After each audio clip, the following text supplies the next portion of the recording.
All right, let's quickly wrap up week one, look into week two. So good week.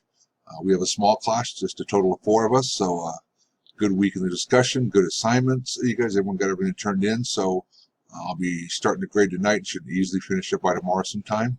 So good job on week one. So let's look to week two. So this week we're going to compare and contrast the ethical theories created by John Stuart Mill and Immanuel Kant.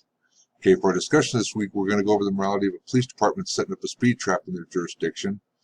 The scenario is many motorists have stories of being stopped without a state license plate and speed traps by a small-town police officer. It's been alleged that the speed trap was designed to raise revenues for the town of a small police department rather than to protect public safety.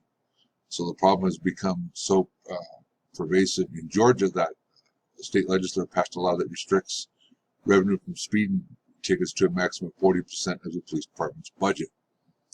That law is specifically designed to stop the police departments from using radar guns as fundraising tools instead of safety devices. So opponents of such a restriction believe that the funds are needed to support local police in small jurisdictions, where the only alternative to ticketing would be tax increases. There's also an argument that strict traffic enforcement help keeps crime limits. So you are the police chief in a small rural police department that sorely needs more funds to reach what you believe is a more reasonable police presence. Obtaining a local tax increase to support your efforts it appears impossible. So is it morally permissible to assign your officers to set up speed traps aimed primarily at out-of-state automobiles?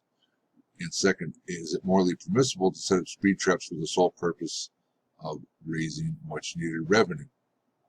All right, for your assignment this week, you're going to read through chapters 3 and 4 of your textbook, read the 3 articles, the links there that are for assignment instructions, then provide answers for each of the questions.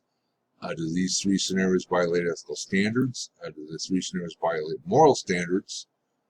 What would Immanuel Kant find about each of the 3 scenarios, and what would John Stuart Mill find about each of the 3 scenarios?